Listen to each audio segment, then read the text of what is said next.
आषाढी एकादशी। चला आज बनवूया आपण साबुदाण्याची मोकळी मोकळी खिचडी। साहित्य पाहून घेऊ। हिरवी मिरची, भाजलेले शेंगदाणे, भिजवलेला साबुदाणा आणि बटाटा। तूप गरम होते तोपर्यंत आपण हिरवी मिरची आणि भाजलेले शेंगदाणे थोडेसे मिक्सर मधून काढून घेऊ। जाडसर वाटून घ्यायचे। तूप तापलेलं आहे, आता आपण त्याच्यात बटाटा घालूया। कापलेला बटाट्यात थोडंसं मीठ घालून घेऊ आणि एक 5 मिनिटं झाकण ठेवून याला बटाट्याला थोडंसं शिजू द्यायचं। एक 5 मिनिटं झाकण ठेवून घेऊ।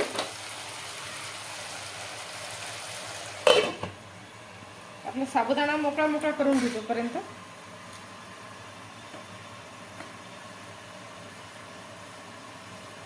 मिरची आणि शेंगदाणे आपण जाडसर वाटून घेतलेले, ती एकत्र व्यवस्थित लागतात साबुदाण्याला आणि चव चांगली लागते, मिक्स होतं व्यवस्थित। चला बटाटा पाहूया आपण आता। छान गुलाबीसर परतून घ्यायचे बटाटे, थोडा कलर आल्यावर छान वाटतात। आता टाकूया साबुदाणा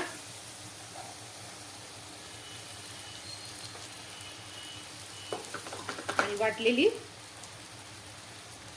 शेंगदाण्याची आणि मिरचीची भरड। तर सगळं मिक्स करून घेऊ आता।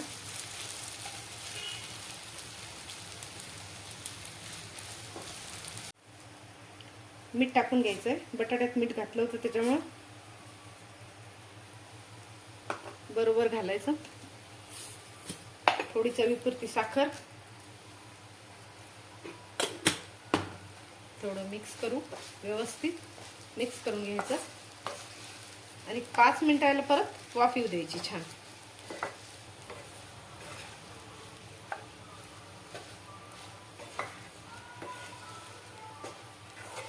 एक 5 मिनिटं झाकण ठेवून आपण याला छान शिजून घेऊ। चला 5 मिनिटं वाफ दिली आहे, आता बघून घेऊ एकदा खिचडी। छान मोकळी मोकळी मस्त झालेली आहे, तर काढून घेऊ आता।